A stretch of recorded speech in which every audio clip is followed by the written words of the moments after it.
Assalamualaikum warahmatullahi wabarakatuh. Alhamdulillahirabbil alamin.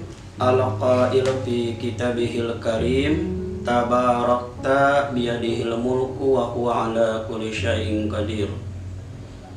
Asyhadu an la ilaha illallah syahadatan man arafa rabbah, wa ashhadu anna Muhammadan abduhu wa rasuluh. Qala Allah Ta'ala fi kitabihil karim, a'udzu billahi minasy syaithanir rajim. Ya ayyuhalladzina amanu kutiba alaikumus syiyam kama kutiba alal ladzina min qablikum la'allakum tattaqun. Al-ayah. Alhamdulillah, pada kesempatan yang berbahagia ini kita dipertemukan Allah Subhanahu wa Ta'ala. Tentu mudah-mudahan di bulan Ramadan yang penuh dengan keberkahan dan kemuliaan ini, kita insya Allah takdirkan untuk mendapatkannya. Kita menjadi orang-orang yang baru. Kita menjadi suci dari dosa-dosa. Kita pun insya Allah menjadi orang-orang yang bertakwa, orang-orang yang kata Allah, inna akramakum indallahi atqakum, yaitu orang-orang yang mulia.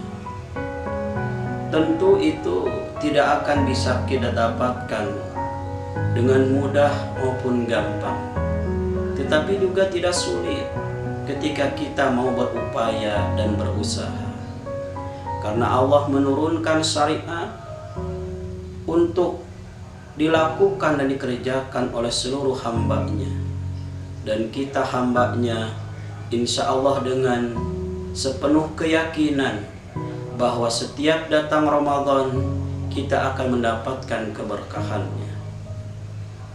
Dan salah satu yang akan kita raih dari keberkahan itu, manakala kita memenuhi syarat-syarat untuk mendapatkan keberkahan dari Ramadan tersebut. Salah satu syarat untuk mendapatkan keberkahan Ramadan adalah ketika kita dekat dengan Al-Quran, ketika kita hidup bersama Al-Quran. Kenapa demikian? Karena Ramadan menjadi berkah, Allah menurunkan Al-Quran di bulan tersebut. Sebagaimana Allah berfirman, a'udzu billahi minasy syaithanir rajim, syahrul ramadhan alladzi unzila fihil Qur'an hudal linnasi wa bainati minal huda wal furqan.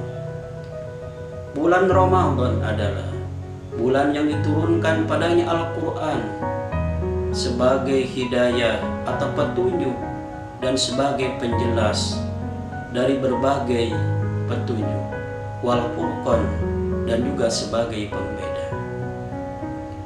Dengan diturunkannya Al-Quran pada bulan Ramadan ini, Ramadan menjadi berkah, Ramadan menjadi mulia, dan Ramadan menjadi agung.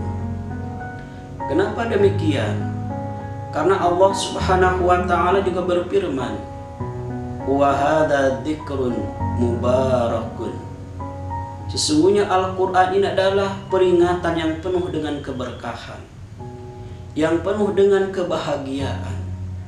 Karenanya ketika kita dekat dengan Al-Quran, maka kebahagiaan akan membersamai kita semua. Dan saatnya sekarang di Ramadan, kita berlatih diri untuk bernikmat-nikmat bersama Al-Quran. Kita baca Al-Quran, kita pahami Al-Quran, kemudian kita amalkan Al-Quran. Maka Al-Quran akan mendatangkan keberkahan kepada kita semua.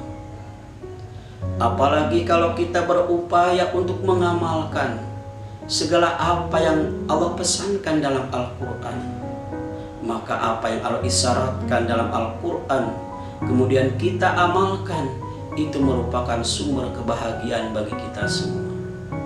Siapapun sesungguhnya yang mereka mengamalkan ayat-ayat Allah, yang mereka mengamalkan apa yang Allah perintahkan dalam firman-firman-Nya, termasuk dalam Al-Quran, maka Allah akan memberikan kebahagiaan dan keberkahan dalam hidupnya. Walau anna ahlal qura amanu wattaqau lafatahna alaihim barakatim minas sama'i wal ardh. Seandainya penduduk satu negeri beriman dan bertakwa, maka kami akan membukakan baginya keberkahan dari langit dan dari bumi. Ikhwatul iman rahimakumullah. Tentu kita yang saat ini sedang melaksanakan ibadah di bulan Ramadan sangat memiliki keinginan yang besar dan kuat. Bagaimana Ramadan dengan Al-Quran membahagiakan kita? Bagaimana Ramadan memberkahi kita? Bagaimana Al-Quran juga memberkahi kita semua?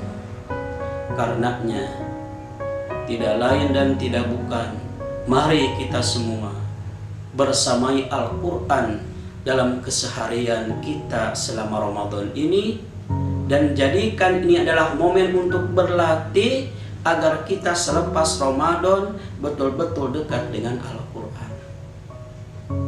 Tadi disampaikan bahwa siapapun yang melaksanakan pesan-pesan Allah, yang melaksanakan firman-firman Allah dengan penuh keikhlasan, maka Allah akan berikan kebahagiaan baik dunia maupun akhirat. Ada sebuah kisah yang terjadi di zaman Nabi Musa alaihissalam. Ada suatu keluarga, sepasang suami dan istri, yang Allah uji dengan serba kekurangan. Tetapi kekurangan tersebut tidak membuatnya keluarga tersebut berhenti dari taat kepada Allah Subhanahu wa ta'ala, tetapi tetap dia taat terhadap segala yang diperintahkan Allah dan Nabi Musa kepadanya. Tapi suatu hari si istri berkata kepada suaminya, "Wahai suamiku, bisakah engkau sampaikan keinginanku kepada Nabi Musa, agar Nabi Musa juga menyampaikan kepada Tuhannya, yaitu kepada Allah Subhanahu wa ta'ala." Sang suami dengan penuh kasih sayang menjawab, "Memangnya apa yang kau inginkan, wahai istriku? Bukankah selama ini yang kita lakukan ini sudah lebih dari cukup bagi kita semua? Kita diberi anugerah dan kenikmatan bisa beribadah, bisa taat kepada Allah dan kepada perintah Nabi Musa." "Betul suamiku, tapi ada satu keinginan dariku. Aku menginginkan Allah menganugerahkan kepadaku kekayaan barang 1 tahun saja. Setelah itu Allah cabut kembali, aku pun tidak akan menyesal. Bisakah suamiku, pesanku ini kau sampaikan kepada Nabi Musa, akan Nabi Musa menyampaikan kepada Allah Subhanahu wa ta'ala." Ternyata hadirin rahimakumullah, sebelum suaminya menyampaikan pesannya kepada Nabi Musa, Allah sudah mendengarnya. Maka Allah pun menyampaikan kepada Nabi Musa, "Wahai Musa, di antara umatmu ada satu keluarga yang punya keinginan, keluarga tersebut ingin diberikan kekayaan walaupun 1 tahun. Maka katakanlah kepada keluarga tersebut, aku akan kabulkan keinginannya. Aku akan curahkan kebahagiaan dan kekayaan kepada keluarga tersebut selama 1 tahun. Tetapi kemudian aku akan cabut kembali kekayaan tersebut dan kebahagiaan tersebut." Maka singkat cerita, Allah menakdirkan luar biasa. Segala sumber kekayaan didapatkan oleh keluarga itu. Dari ternaknya menghasilkan ternak yang banyak. Dari kebunnya menghasilkan hasil kebun yang sangat banyak. Singkat cerita, keluarga tersebut kaya raya dan penuh kebahagiaan. Saat itu istrinya berkata lagi kepada suaminya, "Wahai suamiku, ternyata keinginan kita telah Allah kabulkan. Allah mengabulkan keinginan kita dengan kekayaan berlimpah ini. Aku punya permintaan kepadamu. Jika engkau menyetujui, bagaimana di saat kita saat ini sedang diberi oleh Allah kenikmatan, kekayaan, kita keluarkan kekayaan ini untuk kita sumbangkan, kita sodakohkan, kita tampung para janda dan fakir miskin, kita tampung anak yatim, kita tanggung kebutuhan mereka. Mereka yang punya hutang, kita bayarkan hutangnya. Mereka yang kesusahan, kita tutupi kesusahannya." Ternyata keinginan terus dikabulkan oleh suaminya. Keluarga tersebut selain sibuk mengurus kekayaannya, juga keduanya sibuk untuk menyantuni orang-orang yang lemah dan memerlukan. Orang yang memerlukan datang, dia beri. Dia bangunkan tempat-tempat berteduh dan persinggahan orang-orang yang kurang mampu. Terus berjalan kondisi seperti itu, hingga akhirnya tinggal beberapa waktu lagi, waktu 1 tahun akan berakhir. Maka suaminya dan istrinya berkata, atau saling berkata, "Sepertinya kekayaan kita sebentar lagi akan dicabut Allah Subhanahu wa Ta'ala. Kita harus ikhlas, karena kita memintanya hanya 1 tahun." Tapi ternyata apa yang terjadi? Sebelum 1 tahun selesai, Allah menyampaikan pesannya kepada Nabi Musa. "Wahai Musa, sampaikan kepada keluarga tersebut bahwa aku tidak mencabut kekayaannya. Aku akan berikan kekayaan kepadanya selama-lamanya. Silahkan mereka menikmati kekayaan tersebut." Kata Nabi Musa, "Ya Allah, kenapa? Bukankah engkau sudah berjanji dahulu bahwa mereka akan dicabut kekayaannya selama 1 tahun?" Ketika sudah sampai akhir 1 tahun, maka Allah pun memanggil Nabi Musa. "Wahai Musa, sampaikan kepada keluarga yang menjadi umatmu tadi bahwa sesungguhnya aku tidak jadi untuk menarik kembali kekayaannya."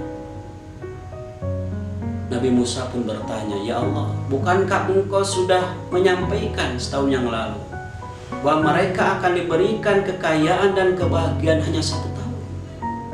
"Betul, wahai Musa. Tetapi aku melihat dan memperhatikan, ternyata ketaatan mereka kepada aku luar biasa. Walaupun mereka diberi kekayaan, mereka tetap taat kepadaku. Bahkan kekayaannya mereka keluarkan, mereka sodakohkan, mereka jadikan sarana untuk membantu saudara-saudaranya. Itulah yang membuat aku tidak jadi mencabut kekayaannya." Hadirin yang berbahagia, kita bisa mengambil ibrah dari kisah tadi. Betapa ketika kita dalam kondisi apapun taat kepada Allah Subhanahu wa Ta'ala, dalam kondisi apapun kita melaksanakan perintah Allah dalam Al-Quran, baik diuji dengan kekurangan maupun diuji dengan serba ada, dengan kekayaan melimpah, kemudian kita tidak menjadi takabur, tidak menjadi sombong, bahkan tidak menjadi maksiat kepada Allah Subhanahu wa Ta'ala, tetapi sebaliknya kita tetap taat kepada Allah Subhanahu wa Ta'ala dan menggunakan seluruh kenikmatan dan titipan Allah tadi untuk membantu sesama kita. Nah, inilah mungkin rahasianya. Ketika Al-Quran itu sudah menjadi darah daging bagi kita, kita memahami Al-Quran, kita amalkan Al-Quran, karena kebahagiaan kita ada dalam Al-Quran. Sehingga ketika ujian kekurangan menimpa kita, tapi kita tetap bersama Al-Quran, itu pun menjadi sumber kebahagiaan bagi kita. Demikian juga ketika Allah menguji dengan kekayaan, dengan serba kemampuan yang ada dalam diri kita, tapi kita tetap dengan Al-Quran, maka itu pun menjadi sumber kebahagiaan bagi kita. Sehingga kata Rasulullah, azaban li amril mu'minin, sungguh ajaib urusan orang-orang yang beriman. Ketika mereka aku uji dengan kebaikan, kemudian mereka bersyukur kepadaku, tetap taat kepadaku, bahwa khairunna, maka itu lebih baik baginya. Dan ketika aku uji mereka dengan kesulitan, tetapi mereka bersabar dalam kesulitan dan tetap taat kepadaku, maka kondisi itu pun lebih baik baginya. Karenanya Al-Quran memberikan kepada kita kekuatan yang sangat luar biasa. Ketika kita dekat dengan Al-Quran, kita baca, kita pahami, kita amalkan, maka Al-Quran menjadi dzikrun mubarakun, pelajaran yang memberikan keberkahan kepada kita semua. Mudah-mudahan di bulan yang penuh berkah ini kita ajamkan diri kita bahwa di bulan ini kita harus terus bersama dengan Al-Quran. Kita berazan 2-3 kali, kita harus khatam dengan Al-Quran. Kita juga berupaya tadaburi Al-Quran, karena kita yakin bahwa Al-Quran akan membahagiakan kita semua. Mudah-mudahan Allah Subhanahu wa Ta'ala memberikan kekuatan kepada kita agar kita tetap bisa bersama dengan Al-Quran, agar kita tetap diberikan kenikmatan dengan tilawah-tilawahnya, agar kita juga dianugerahi pemahaman yang baik serta pengamalan yang sesuai dengan Allah Subhanahu wa Ta'ala. Untuk itu, mari kita sejenak memohon kepada Allah Subhanahu wa Ta'ala. Kita kosongkan pikiran dan hati kita. Kita memohon kepada Allah Subhanahu wa Ta'ala. Mudah-mudahan Allah menganugerahkan keberkahan kepada kita. Astaghfirullahaladzim.